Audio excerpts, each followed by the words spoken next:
It's the end of the week, but the first day in the month. How time flies.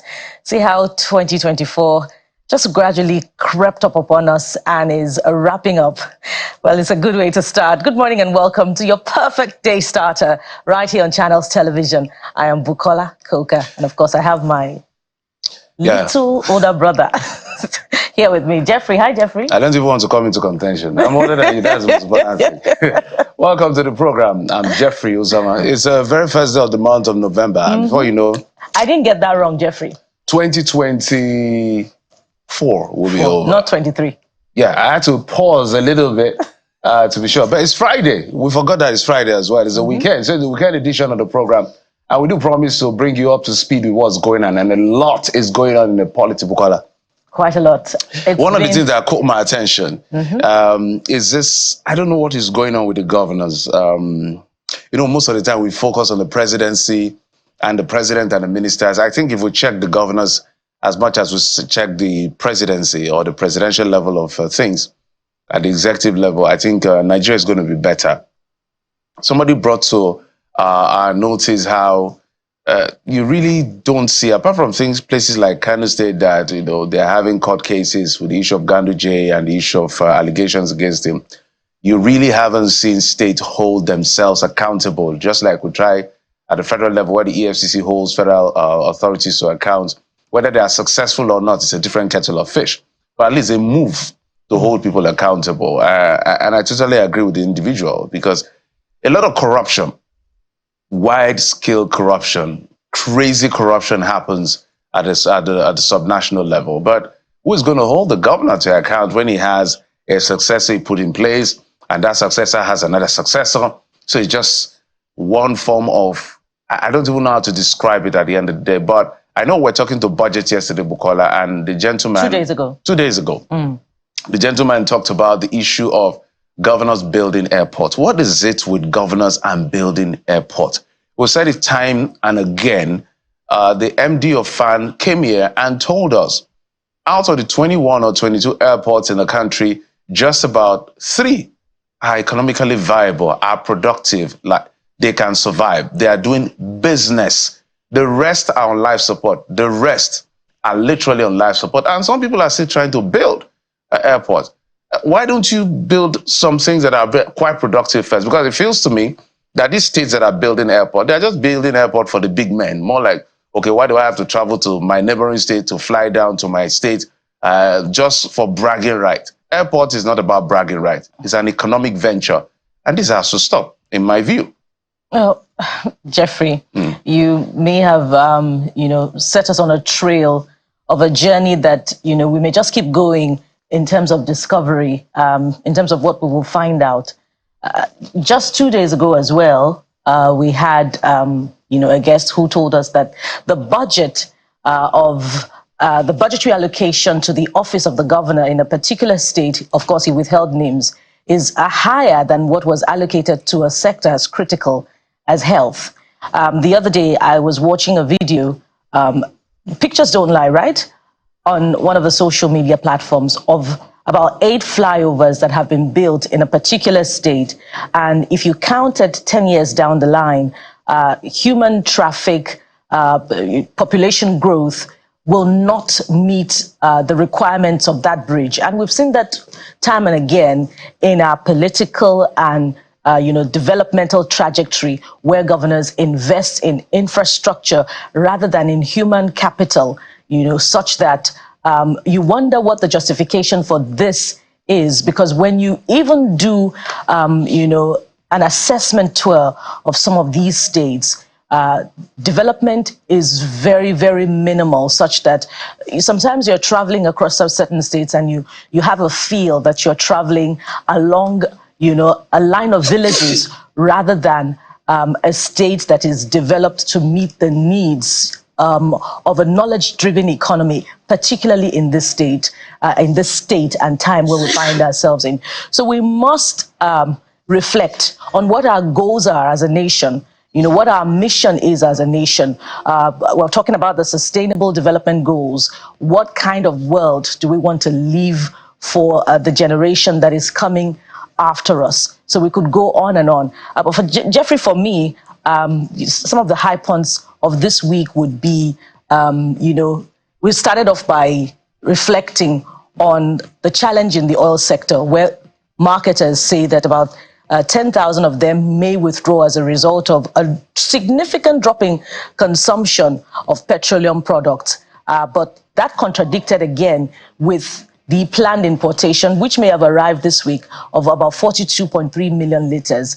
And voila, out of the blues, we heard that revelation that, our homegrown refinery has the capacity to produce about 500 million liters. So where is the need for importation? And where is the accountability that is so, much in deficit in that particular sector? Why do we still have the challenge of monopoly?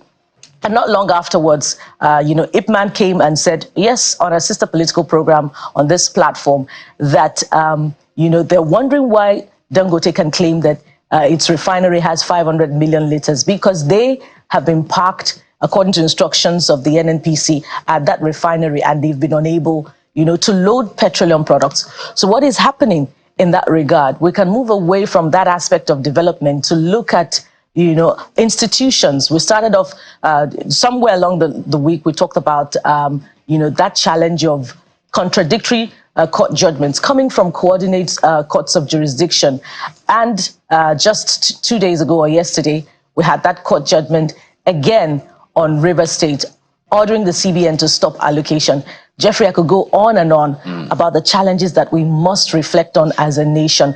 And that may impact on the development, if that constitutional challenge is not addressed, of a particular state in the Federation, a critical state, that produces the resource that this country currently depends on, to survive as far as revenue is concerned. Let me piggyback on some things you've said. The first one has to do with the court cases, River State, Kano State, all of these states. At the end of the day, I hope that the CJN and the NJC will do something as quickly as possible.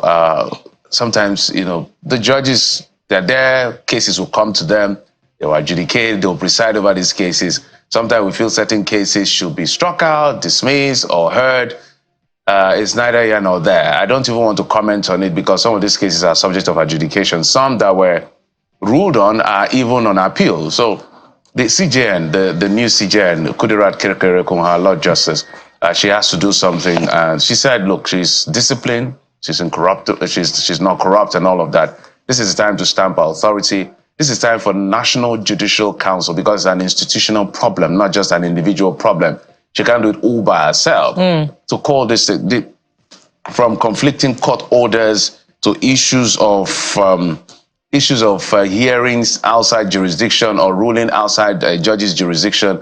Even the bar has to be called to question as well, because if you went to law school and you graduated, there are basics of basics. There are places that this kind of case should go to a federal high court, this should go to a state high court, this should go to this court. Those are basics of the law. But we see these things and we're wondering what exactly is going on all of this. And on the issue of there's another issue, because I was seeing things on social media yesterday, and it has to do with cultism in Benin City, Upper Benin. I think that's what they call the area.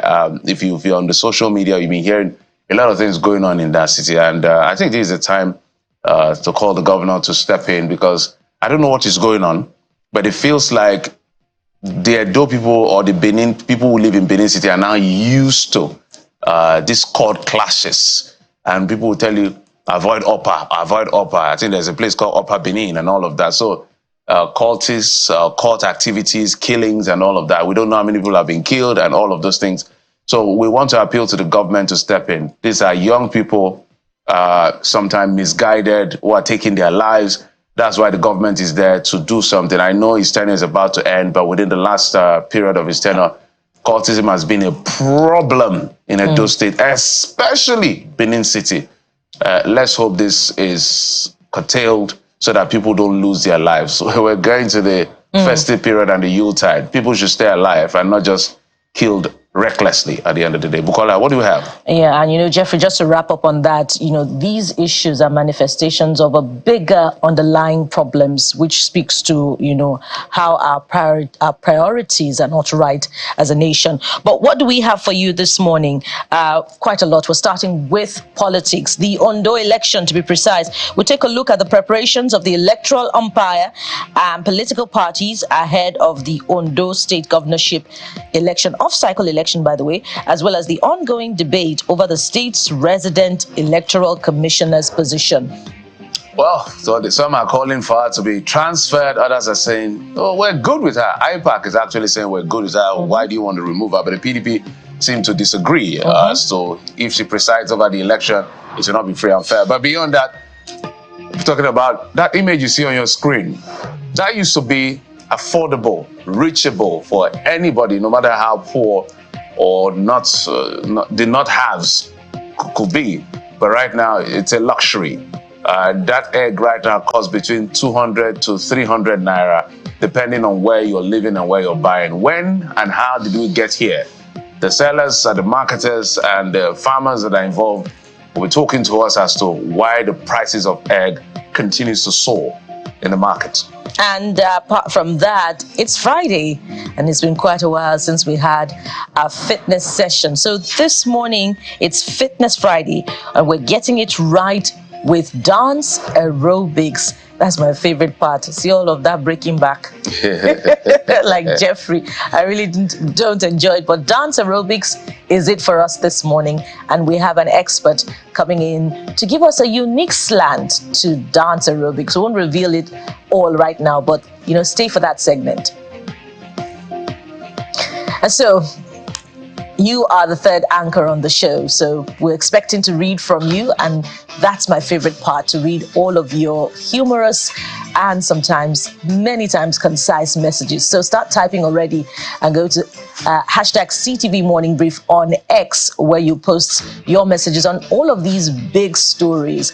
What are you reacting to this morning? That decision by the Economic Council to have that tax bill withdrawn. Recall earlier in the week, the Governors Forum had arisen from their meeting with traditional rulers in Kaduna, saying that it's skewed against the North. The tax reform bill that proposed a derivation formula for VAT and, some other developing stories. So start typing and we'll be ready to read your stories after this time out. But first, the top stories will come your way. So stay with the Morning Brief. We'll be right back.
Welcome back. And so, top on the brief this morning, the federal government says 25 million Nigerians have so far received the 25,000 naira conditional cash transfer. This was disclosed by the Minister of Finance and Coordinating Minister of the Economy, Mr. Wale Edun, while briefing State House correspondents shortly after the National Economic Council meeting chaired by Vice President Kashim Shettima at the Presidential Villa in Abuja. According to Mr. Edun, 5 million households have benefited from the direct transfer. He also disclosed that in the last 5 days, no fewer than 11,000 beneficiaries have received 3.5 billion naira from the Consumer Credit Scheme, and over 90 billion naira has so far been disbursed to 500,000 Nigerian students under the Student Loan Scheme.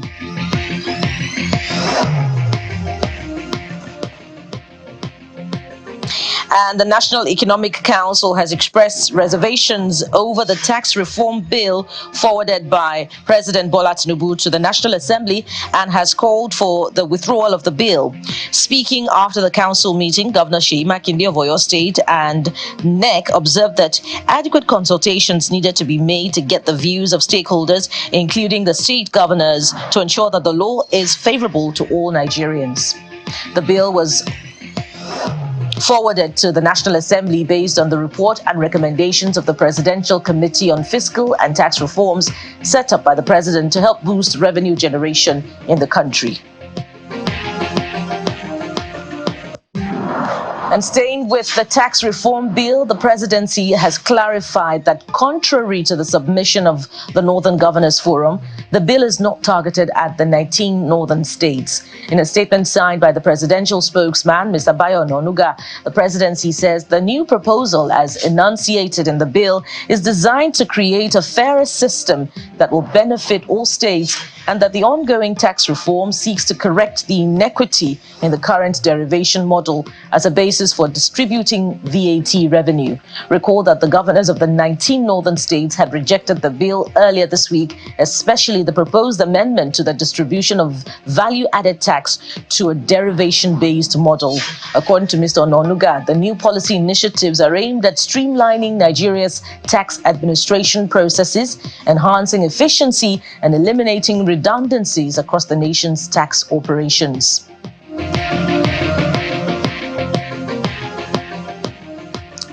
10 bodies have been recovered from the debris of a collapsed story building at Jegede in the Olunloyo area of Ibadan, the Oyo State capital, while at least 7 persons were also confirmed injured. According to a statement by the General Manager of the Oyo State Fire Service, Yemi Akinyinka, rescue operations are still ongoing. The police also confirmed that while an investigation is ongoing to ascertain the cause of the incident, adequate security has been put in place to prevent suspected hoodlums from taking over the scene of the incident and to protect the lives and property of other residents within the area. As we return to the FCT now, the Senate has reconstituted its ad hoc committee to investigate the alleged economic sabotage in the nation's petroleum industry. In its plenary presided over by the Deputy President of the Senate, Senator Barrow Jibrin, the upper chamber reached this decision after the leader of the Senate, chairman of the ad hoc committee, Senator Opeyemi Bamidele, sponsored a motion on the need for both chambers to jointly conduct the oil probe. Senator Bamidele called for the committee to be reconstituted and captioned as National Assembly Joint Ad Hoc Committee to investigate alleged economic sabotage in the Nigerian petroleum industry, which was adopted by the upper chamber. And staying with the petroleum sector, the Major Energies Marketers Association of Nigeria, MEMAN, has assured Nigerians of petrol availability and cautioned citizens against panic buying. In a statement by the president of the association, Clement Isong, he says the association has a significant stock of products in its tanks and assures that there are no issues with access to the product.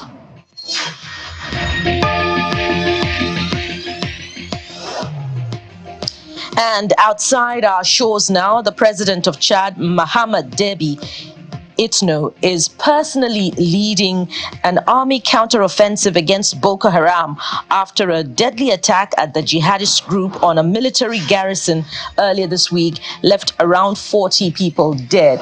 In a statement by the country's presidency on its Facebook account, they confirmed that the President of the Republic, the Supreme Commander-in-Chief of the Armed Forces, Mohammed Idris Deby Itno, is still camped on the edge of Lake Chad, where he is personally leading Operation Haskanite and holding numerous meetings, instructing and directing in order to leave no chance to members of Boko Haram.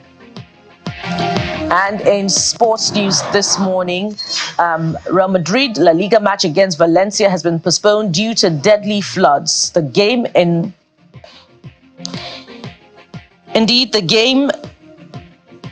on Saturday, as well as 3 second division games involving teams from affected areas, were postponed.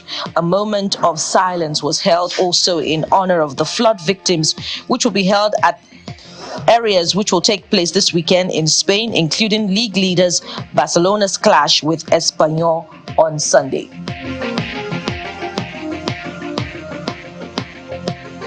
That was a real low for football in Spain, and may the souls of the departed rest in peace, and we pray that such will not reoccur again. But what are you saying about some of the other big stories on the home front in particular? Jeffrey joins me now for a review of your thoughts. Hello again, Jeffrey. Yeah, absolutely, Bukola. So just to piggyback on some of the things we've been following up on the news that has to do with the governors saying that the bill for the VAT element, or the entire bill anyway, should be recalled. I don't know whether it's the entire bill they are calling for, but I think they should not throw away the baby on the bathwater at the end of the day, because there are so many great things in that bill. So if that is a problem that has to do with the distribution of VAT to places where the companies are headquarters, where they pay VAT, so I think that can be worked upon in terms of percentage.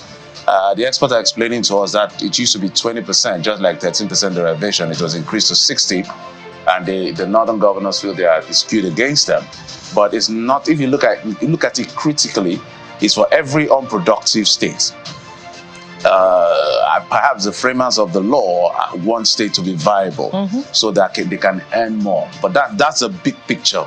Whether it was put together properly is a different kettle of fish entirely. So we have always said some of these governors, with the greatest sense of respect, are not innovative. Are just being spoon-fed, waiting for allocation every other month. The numbers show from the budget analysis that 32 states depend on at least 55% on FAC. There's also the issue of resource control that is within that argument as well, which is political and all of that. About 13 states or 14 states depend on FAC for about 80% of their what we call operational expenses at the end of the day. So, and we're seeing states budgeting monies for their offices, governors budgeting monies for their offices that is even more than higher. For critical sectors. It's even higher than the IGR they raised the previous year. I think Imo was mentioned. A couple of other states were also mentioned in that particular analysis. And you know, Jeffrey, another thing that is worrying from that report by budget is that, you know, about 2 trillion naira cumulatively was allocated to the health sector in that last financial year. And about half, you know, was not expended. So what happened to the 58% that was not, you know, spent? But well, there are two ways. Very huge issues of accountability. Yeah, it's either they use the money for something else, or allegedly embezzled it, or the money is not coming for them to use. There could be anything. But at the end of the day, what we're saying is that governors should think outside the box. Governors should think outside the box. Every day we call on the president, the National Assembly. The states need to wake up and do something for themselves. Stop building airports or unnecessary projects. Don't make any difference in the lives of people. Do something productive so that the unemployment number can drop in your state and you can earn money. That's what it is. Anyway, let's find out what the people are saying. And we start with the FCT, yes, FCT, where the minister is saying profile vehicles will not be allowed in Abuja from 2025. And David Pin is the first writer this morning. David says, if this is properly implemented and enforced, it will go a long way to check all these one-chance vehicles people fall victim to. A lot of people have been to hell and back at the hands of these people. That's true. Yeah, I've almost fallen victim of one chance those days. The public transport. Oh, thank God you're here, Jeffrey. Yeah, it's not a barely pleasant survived, experience at all. Anyway, Job Steve, I wish I can have that on the screen. Yes, this is the best solution to kidnapping, robbery, and other vices in the FCT. I hope they will be serious with the implementation. Yes, I hope they will be serious, because remember the same FCT, remember the CCTV project that never came to fruition. I don't know that the FCT has the technology to be able to cap, because this will work better with technology rather than police harassing people or any law enforcement harassing anybody. Technology will do a better work when it comes to. It's a great idea. It's a great idea.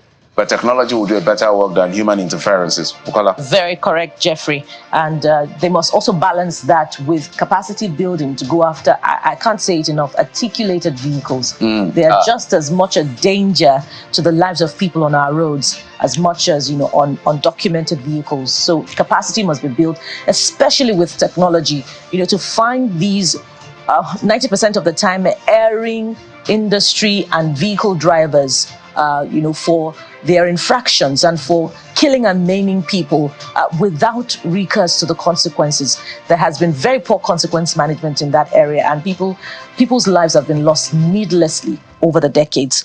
All right, so Wale Dairo is the next user this morning, and Dairo says, implementing security clearance for public transport vehicles enhances safety, deters criminal activity, and builds passenger confidence. It allows authorities to monitor and verify the identity and background of operators. This is great news. All right, Stephen Emmanuel, you say, why not do that across the whole country? Since it's not a bad idea, it will definitely improve security and cut down on kidnappings and robbery. That's why we say technology. We'll have loads of cars and loads of citizens. But let's move on to other things, Bukola.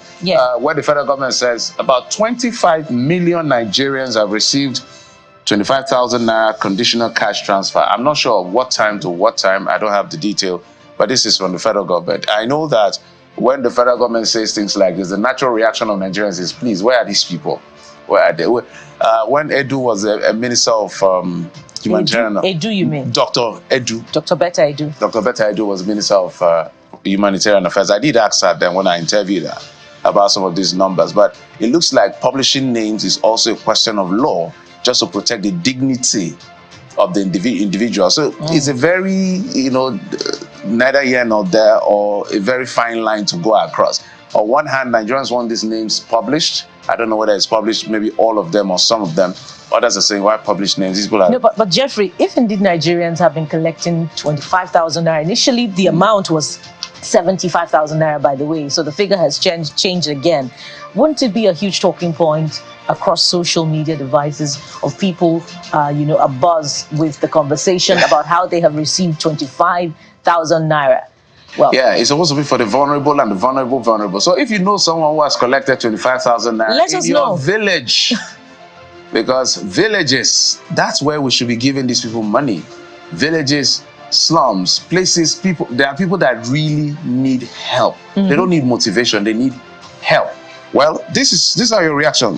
Zoe Adiola says 25 million Nigerians can't receive 25K each without social media scattering. 25 million people is not a small number. So you're reading like, my mind. It seems like your friend wrote that one. Well, I don't know them, but they're reading my mind. Olano C says, neither myself nor any of my immediate and extended family, including friends, received a kobo. So I guess this is somebody that needs that 25,000 naira. So where did the president get 25 million naira? Nigerians who received this grant, the 25 million Nigerians who received this grant, I believe they meant to say, ordinary Nigerians should start taking this government to court to demand for their share. I think the best people to tell us who is receiving this money are the local government chairmen. Yeah, I think they are the best set of people to explain to us. I'm sure the government carries them along. The data can also be published, because one of the criteria for the receipt of this money was NIN to show and bank details to show the category of Nigerians that are indeed in need of this money, whose income was below a certain amount threshold. A certain threshold. Okay, that data can be published as well to back up what the federal government is saying about 25 million Nigerians receiving 25,000 naira. So what we're saying in essence is that the trust quotient is so low, whether the government paid it or they didn't pay it, Nigerians believe is not true. That's what it's saying. But the government has spoken to. AA says, so what? 25,000 naira cannot buy one mudu. Is it mudu of rice? I've never heard that before. I think they mean one measure. Okay, I guess the measure comes with the maybe that's the name they call it within that locality. Yes, with the brand of a popular manufacturer that I don't want to mention. Okay, because of marketing purposes. Reduce pump price, stabilize naira, and provide us with adequate security for get farmers to go back to their farms. And Ogezimo says, in my circle, only one person received this money. And we have on evidence. Fantastic. Good. Well, finally. And he confirmed that he's the only one in his circle too to have received such a transfer. Nigerians should resist such a policy, as the system is too corrupt for it to work. No way even half that number of people got this money.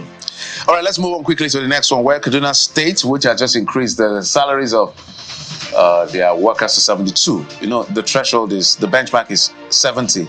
I think Kaduna says 72. They are dealing with debt issues as well. Set to launch 100 CNG-powered buses for civil servants. Kudos to them. Abdul Latif says, it is a good development. We hope that this does more and more developmental programs and all of that. Jeffrey, we should just make up our minds what we want to call addition. A 2,000 naira, call an increase in salary. A 2,000 naira addition is not necessarily an increase. At least they added 2K. That extra 2K. I don't know what to say. Okay, can buy data for maybe 1 month.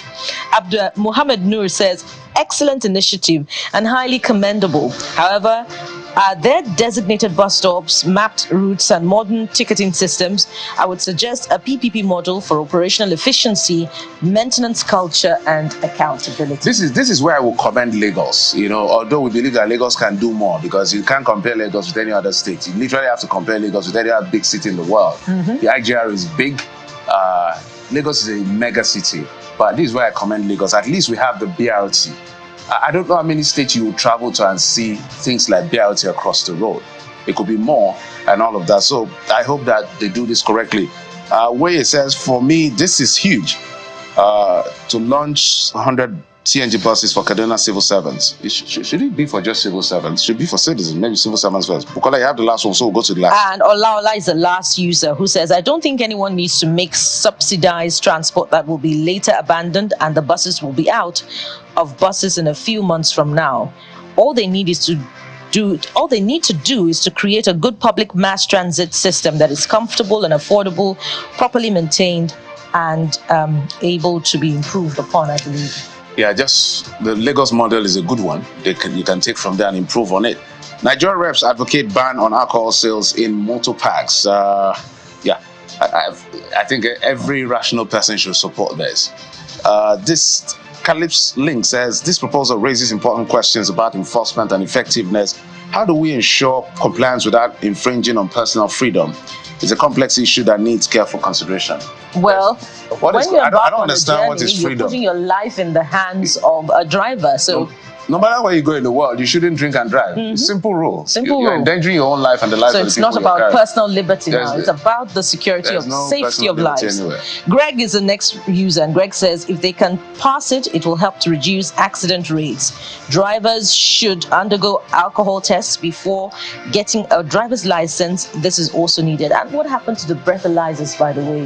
That was an instant test for alcohol use. I've never seen anybody test anyone with that thing in Nigeria. I haven't seen it. I haven't seen it myself. And we need to just go beyond the drivers and also law enforcement officials. I've been in a vehicle before. I was traveling from one state to the other, and I could clearly see that the law enforcement officer was drunk, because the way he was threatening us, pointing the gun that is going to kill everybody and nothing will happen, because we've heard that thing before. So if you haven't heard it, welcome to Nigeria. Anyway, it took his colleague to pull him out of the road to say, hey, what are you doing? The guy was clearly drunk. He would have shot all of us in that vehicle, and because he was drunk. So I think I support this. The last one, Scholar says I support it to reduce drunken driving and reduce accidents on the road. Hey, so those are the things you've been talking about on X social media. That's our social media of choice where you ventilate your thoughts. Our job is to amplify it right here on the program. But we have a couple of conversations that are right here on the program. First, we'll head to Ondo State. There is a big, elections are coming. And by the way, Channels is organizing the debates between the PDP and the APC in that election. So look out for that at the weekend. It's going to be a big one. I call it the battle of former deputy governors. So it's going to be a big one. Stay with Channels. It's going to be a big conversation. So let's hear them out and what they have to do for Ondo people. But besides that, there's another nagging issue that has to do with the rec. Just like what happened in Edo State, where they're saying transfer the rec. Now that agitation has started. IPAC is saying leave the lady alone to do her job. But PDP seems to say, look, we don't trust this lady. We're having that conversation in the first leg. And then we'll get to the issue of eggs. How did egg move from a simple commodity that anybody can buy to luxury right now? It's now missing in proteins. Yep. So we'll have that conversation as well. Stay with us. We'll be right back. Absolutely.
Welcome back. So as we move on to the next leg of our conversation, I'd just like you to quickly reflect on this.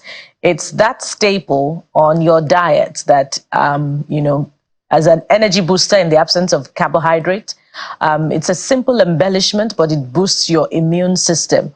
But it seems that now it's gradually becoming absent from our diet. it's eggs. So what is the cause of the soaring price of eggs in the country today? And joining us to have this conversation this morning is Mr. Onalo Akpa, the Director General, Poultry Farmers Association of Nigeria. Good morning, and thank you so much for coming on the program today. Good morning, my sister. So let's start off with what seems to be characterizing the conversation since the price of eggs began to increase astronomically, and that is the concern about the increase in the cost of feed, which is for the poultry.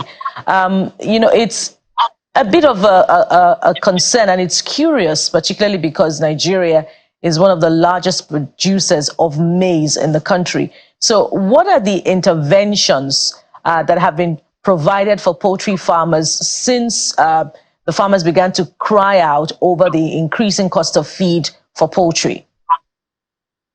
Well, thank you, my sister. The issue of rising cost of table eggs in our market has been a recurrent issue in the last few months. And it is not as a result of any other thing. It's not as a result of the farmers trying to make money or excessive profit. It is as a result of so many factors that are beyond the control of the farmers. And one of these factors is the cost of maize and soya. In poultry production, up to 80% of the cost of production is basically cereals. And this cereals is maize and soya.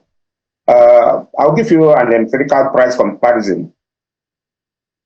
Between November last year and today, the price of these two basic products have risen by almost 400 to 500%. By this time last year, when the harvest of soya commenced, soya was going between 230 to 250,000 naira per metric ton. As of today, soya is around 950,000 metric tons. Now, the price of maize has also gone higher. Even now at harvest, the price of maize is around 600 to 700,000 naira per metric ton. While this time last year, it was around 200,000 metric ton, 200,000 naira per metric ton. Now, this has invariably affected the cost of production of an average egg that comes to our table on a daily basis. And this is not only as a result of the cost of these cereals, the regulation of the economy, whereby you have the pump price of petroleum products rising by 400%, the cost of diesels also rising much more, has also affected most of our production activities, because virtually every poultry farmer operates like an independent country, whereby you have to provide for your water, you have to provide for your electricity, you have to provide, in the absence of public electricity system, you have to run the generators. And running the generators means that you have to continue buying diesel at this high cost. So we've also seen that if 80% of the cost of production is cereal, which is maize and soya, then the remaining 20% is micro-ingredients. And these micro-ingredients are imported. So where you have the price of the exchange rate parity jumping from 600 or 700 naira to 1,700 or 1,650 naira as we have today, it has comparatively increased the cost of production. And that is what is responsible. And I'll tell you a sad story of this. Not minding the cost of production that has risen, given rise to the cost of egg, beyond the processing power of the people, you also discover that we are crying that almost 50% of most of the small-scale and medium poultry farms are already closing down. And that brings friction between supply and demand. And when there is a friction between supply and demand, invariably the price will rise. So it is a combination of so many factors that we've actually not gotten visible support from the government. And we are so worried that the situation is going to get worse than it is, because except drastic intervention comes into the poultry industry, we are going to have more price per egg, more price per kilogram of chicken coming to Nigerians. And because of the processing power of the people, a lot of people will not be able to affect this. And this will invariably affect the nutrition of the people and then the health of the people. So we are in a quagmire in the sense that except government comes drastically now to intervene in the poultry sector, we might likely become a dumping ground once again for poultry products from developed nations of this world. I will speak to those interventions, but let's put some context, if you help us. So what are we dealing with here? Are we dealing with less supply, more demand, or vice versa?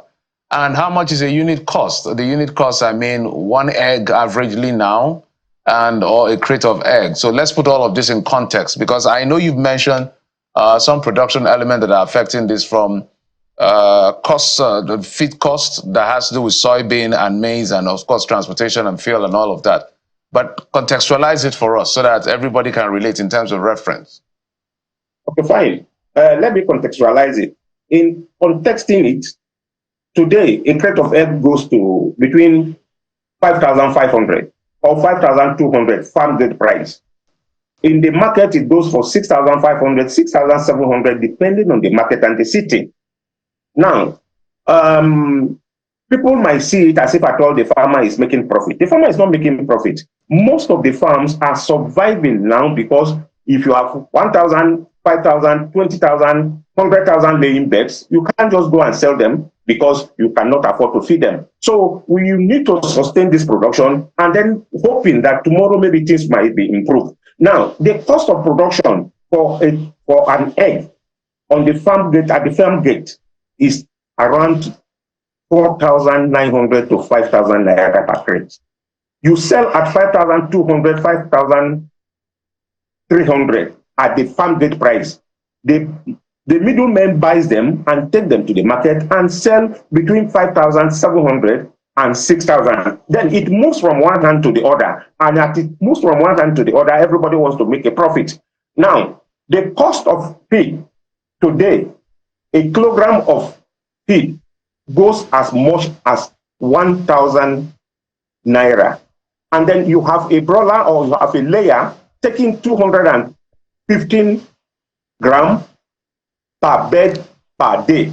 So by the time you translate into this cost, your cost of feed, your overhead cost, you discover that you are hardly making any profit.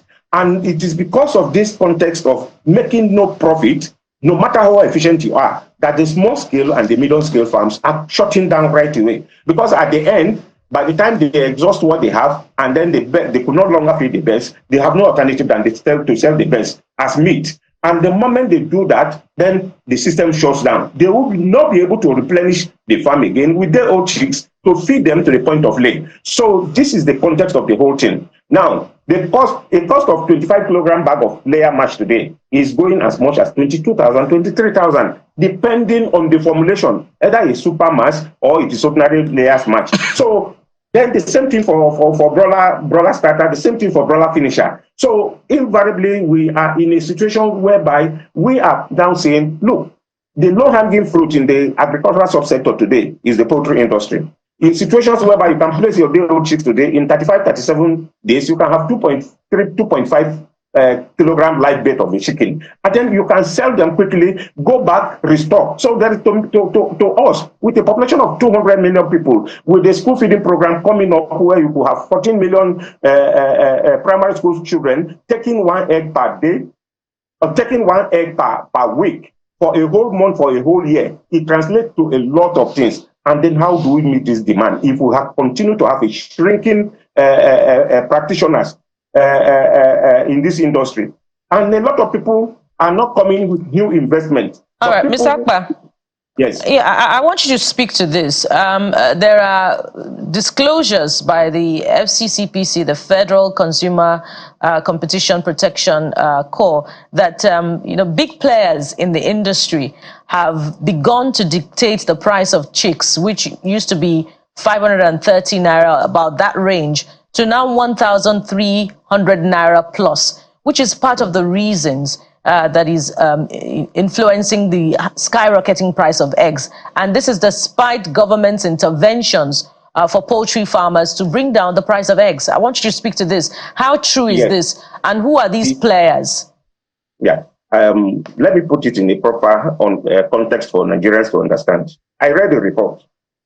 The report emanated from the visit of the Federal Competition Board to Akwa Ibom State. Now, Akwa Ibom State is not one of the major poultry producing states in this country.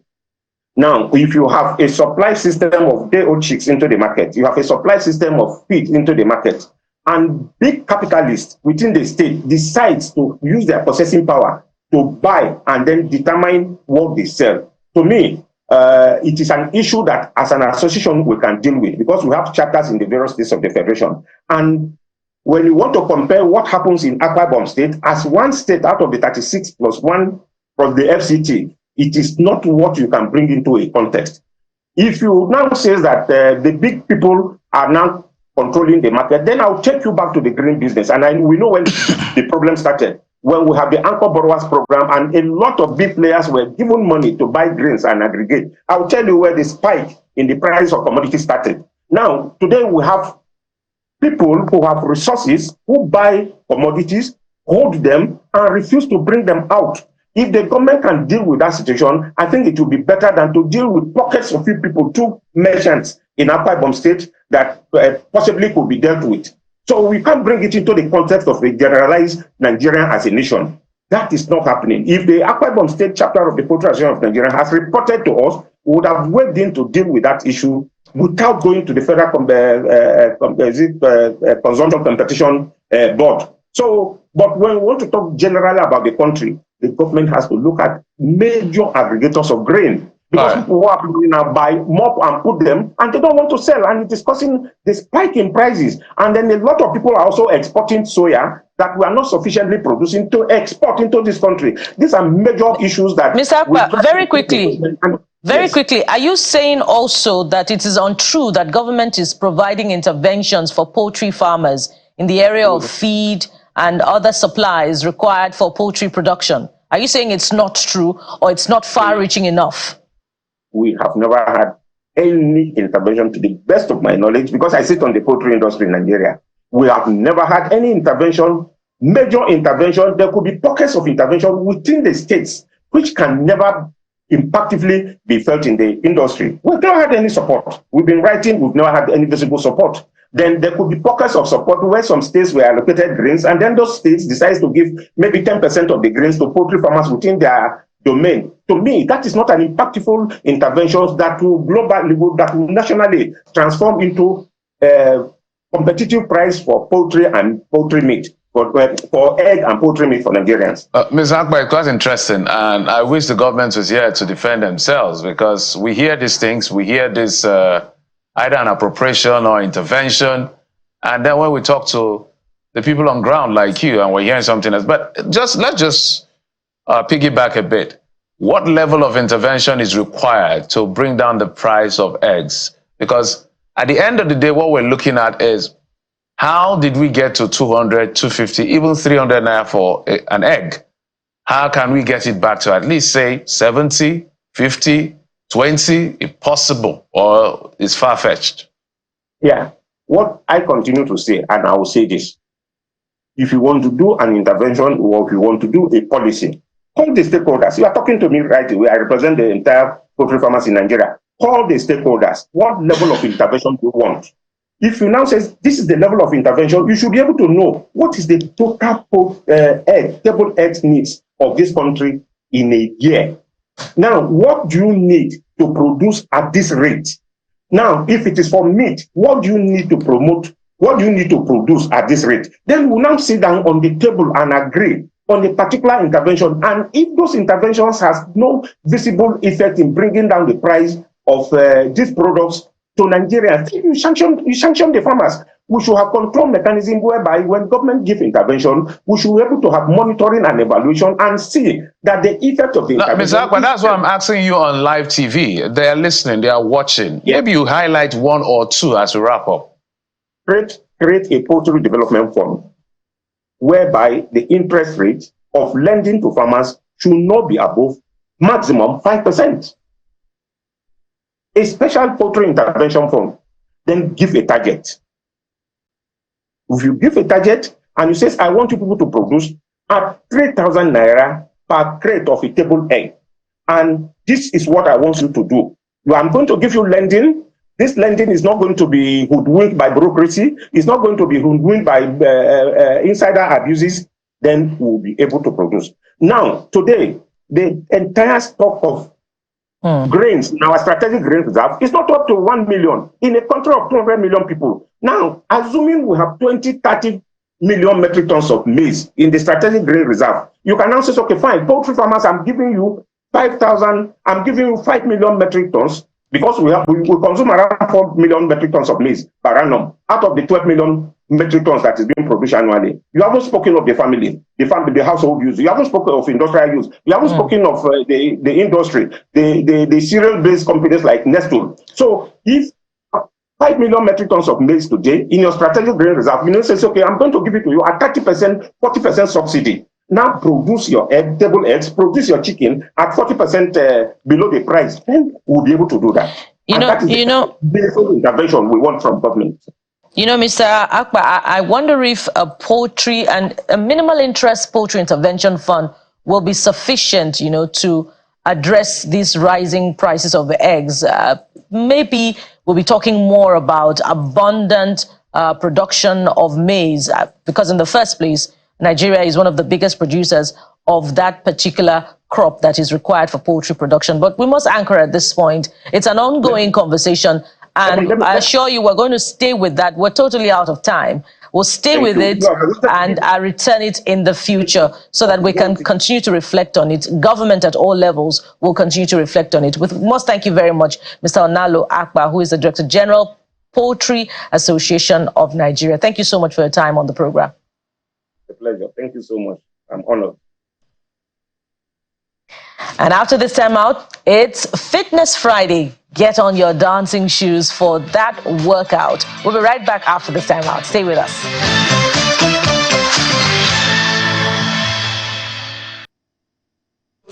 All right, so welcome back. It's Fitness Friday, as we said earlier. So we're here to do dance aerobics, total body work, and benefit from the value of it. And joining us today, we have our fitness coach. She's a wellness and lifestyle coach, and specifically a dance aerobics instructor, Mrs. Chinenye Victory Akingbade. Good morning and welcome to the Morning Brief on Channels Television. Good morning. It's so good to have you. So how are you doing? I'm blessed. I'm fine. Have you had time for your workout? Out of the action. I told her to tell you to calm down. Yeah. We're presenters and also bodybuilders. Oh my goodness. So presenters are not exempt from exercise. So that we can have a job tomorrow. You know what I'm saying? Are not exempted from exercise. No. Your health is very important. Everybody needs to prioritize their health. Mr. Akingbade, it's good to have you. And a particular slant to your type of, fitness profession is that you deploy also motivational talk. This is unique. I haven't seen this. I just go to the gym when I can and I do my workout and I return home. So how do you do this? And does it increase your community base of those who come for fitness, for exercise? Okay, so I mean, personally, I think it's a lifestyle for me. I usually tell people positive talk, positive living helps you to live well. So what you think about yourself is what you become. So, like even scripture says, out of the abundance of the hearts, the mouth speaks. So what are you saying to yourself? What you digest is what you manifest. So inculcating positive talk, motivational talk into fitness is just to help people understand the word sustainable exercise or sustainable sections or routine to help them live well. So for me, it's not just to increase the fan base, it's also to let them know that you are important. It takes you to understand that you're important, to value yourself. And nobody can celebrate you except you celebrate yourself. So if you celebrate yourself well, you are out there. People will see that you are a value-oriented person. Nobody will shift you or shake you. So okay, go ahead, Jeffrey. Well, I think we came for exercise. So maybe we'll get straight to it. Even if I'm a terrible dancer, I made up my mind that I'm going to do the best I can. So maybe we'll just dig in because people are watching. There are people that follow us on this thing. So I'll be part of it. So it's your turn. Our job is just to follow your cue. Okay, so everyone, since morning I've been having some chats and talk. When are you starting? We are ready. I'm sure a lot of people are up there ready to do some dance aerobics. So we're going to be having this morning live on Channels. Thank you to to channel this morning. See, I want you to know that your health is important and you need to prioritize yourself. So the little dances we'll be doing today is just to keep you fit. Dance is a whole body workout, it's a total body workout, and it helps you to be coordinated, helps your heartbeat, helps everything about you. So it takes your mind to be it, to acquire what you want to achieve this morning. So we're about Let go. Yes. So how do we do it? So you move forward a bit so that you can so see. Yeah, you stay there. We're here. everybody, Yeah. let's start with, my head, my shoulder, my knees, my toes. So you stretch your hands. Let's go. Watch me.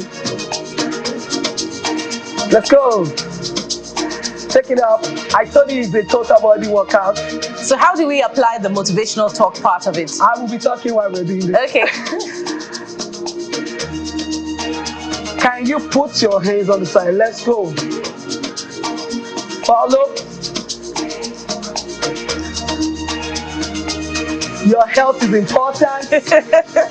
You can tell yourself, I am relevant. I'm relevant. I am Relevant. important. I am important. I am beautiful. I am I am beautiful. handsome. Tell yourself, I am the best. I am the best. Everybody follow me. Let's go. Let's go.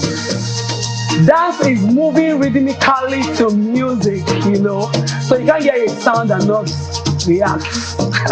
Let's go. Jeffrey, you're not shaking your waist too. This way. Come on. I hope you're doing it. Yeah, I'm doing it. And aerobics is a physical activity that uses your body's large muscle group. It's rhythmic and also repetitive. So it's not something you just do once and stop. So it simply means you do a lot of repeated steps to it. Let's go. It's a total body workout this morning. Yeah. We will do my head, my shoulders, my knees, and toes. You know that word. Let's go. 1, 2, 3, 4, 5, 6. So, My head, my shoulder, my knees, and toes. Head, shoulder, knees, and toes. But you're rushing Head, this thing. shoulder, knees, and toes. we have 2 more to go. Head, shoulders, knees, and toes. 1 more. Head, shoulders, knees, and Let's toes. go. Forward. You can increase a little more of the strength on me. Let's go. You're doing well. I have to. I told you it's a repeated move. The more you do it, the better it becomes. So I'm missing out on the motivational part of it. I think we took a break from that. She's talking, huh? Give it up, flap your hands, and move your legs. Okay? See me? See? Okay. I see Bukola trying to do something. We'll do it together. But she's not getting So it right. we go. Hey. Am I getting it now? Yes, you are. I told you I'm a terrible dancer. It doesn't matter how you do it, but just keep moving. That's it. Everything about you is important. You see, one of the things that you should know is, in life, people respect value and not wish. I wish to be fit, and you're not acting, you're not doing anything to it, it won't work. So, whatever you're doing to yourself now, you are prioritizing you. Let's go, move it down, you're working on your back. I need this one. I need this one. Then we spread. Spread your hands. Oh, I like this one. You see people. I like this one. They can't bend. Some people have what we call osteoarthritis. Okay. And the more you move, it helps. But please don't forget that before you go into any routine at all, you need to check with your doctors. Exactly. To know if you're good to go. And if they say no, don't worry, it's not like you can't do it at all. It's just that after that time, you can't do it. Yeah, right. So, move on. Let's go. Pull your hands up like you're taking out something. You're taking away the toxicity, all the negativity. You are unavailable to it. Tell yourself, I'm unavailable to negativity. I'm unavailable to negativity. I'm unavailable to bad health. I'm unavailable to bad health. Yes, that's what you're doing now. You're actually working on your health. Tell yourself, I'm available to good health. I'm available to good health. It takes discipline. We want to work on ourselves again. You know, aerobics is actually good for the cardiovascular health. Yeah. So it helps your heart pump well, and your lungs too. It functions better. So let's go. Roll it. Bukola, can you go down? Are you sure? Yeah, I'm trying. Let's come up. Bukola, fall over. Take it down. We're going 2 more. Breathe in and out. Let's go. Slowly. You're not doing a competition. Let's go. Pause there. 1, 2, 3, 4, and 5. Let's go. I felt that on my waist. You felt that on your waist. That's it. So, watch me. This is working on your knee. Let's go. Little. Please don't forget before you do any routine at all, check with your doctor. It's very important. Now, you know the way the paddle Kano. Yeah. These are all dances. You go, pull it out. Let's go. What are you taking in? And what are you throwing out? So you tell yourself, I'm throwing out things that are detrimental to my health. And I'm taking in things that are beneficial for my health. Yeah. So we're going the other way. 1, let's go. Aha. So we're throwing away the fear. Yeah, the fear. We're throwing away the uncertainty. Yes, the stress. We're throwing away the stress. The anxiety. We're throwing away the bitterness. Everyone, come up. Tell yourself, my health is important. My health is important. I am important. I am important. I have a mantra. It's called stay fit. Let's say it. Stay fit. Stay healthy. Stay healthy. Stay alive. Stay alive. So let's go. Stay fit. Stay healthy. Stay alive. Do you know why I asked you to say that word to yourself? It takes you to be fit, to be healthy, to be alive. We have a lot of walking companies that you're not. So you need to work on yourself. It simply means prioritize you. Let's say it today. Prioritize you. So stay fit, stay healthy. Okay. Watch me. Stay alive. Let's go. Okay. Stay fit, stay healthy. 1, 2. Stay alive. Stay fit. Stay healthy. Stay alive. Stay fit. 2 more to go. Stay healthy. Stay alive. 1 more. Stay fit. Ooh, I'm enjoying Stay this. healthy. Stay alive. I want to give you another one. It's still the same stay fit, stay healthy. Yeah. So you will tell yourself, We just have 1 more minute. I am fit. I am fit. I am healthy. I am healthy. I am alive. I am alive. I am fit. I am fit. I am healthy. I am healthy. I'm alive. So let's I'm go. alive. I am fit. I am healthy. Okay. I'm So alive. we go. I am fit. Okay. I am healthy. I'm alive. So we turn. I like this story. Well, Come the other way, let's go. Let's shake it. We are done here. Hey. My body's not shaking. Shake it. My body's not shaking. He can shake. He can shake. It's not Yes, shaking. we're gonna shake it. It's not shaking. Shake out everything. Come on, that you Jeffrey, want to shake do. it. Shake it. Shake Come it. on. All right. Shake it. Let's Well, shake let's it. out of time. Let's shake it. Thank you. Wow. Wow, what an Thank you. awesome time it's been. Thank you so much. you so This is much. Victory. Thank you. How do I make my shoulder shake? Dance aerobics Yes. and wellness and lifestyle coach, and you recently became an ambassador Thank God. for World Fitness Federation World Nigeria. Fitness Federation Nigeria. Thank you Thank so you. much for being on the program. Thank you. It's been an honor. We look forward to having you for another dance aerobics That session. is Amira. Thank you. So let's do like this. Stay fit. You go like this. Stay healthy. You know you Yeah. gotta. So I'll do it. I'll do So it. we'll change position. No, I'll do Let's it. do that. We'll do it. 1, 2. Stay fit. Okay. Stay healthy. And Stay alive. Well, Jeffrey, what an awesome week it's been. It's been an awesome week. Yeah, but we look forward to another fantastic week next week when we bring you hopefully more pleasant stories. Yeah. That's the job of a journalist. Until next week, Monday, and throughout next week, I am Bukola Coker. Thank you so much for your time and company. I'm going to learn how to shake my shoulders. Sunrise is up next. Top of the hour. Bye-bye. I'm Jeffrey Uzama.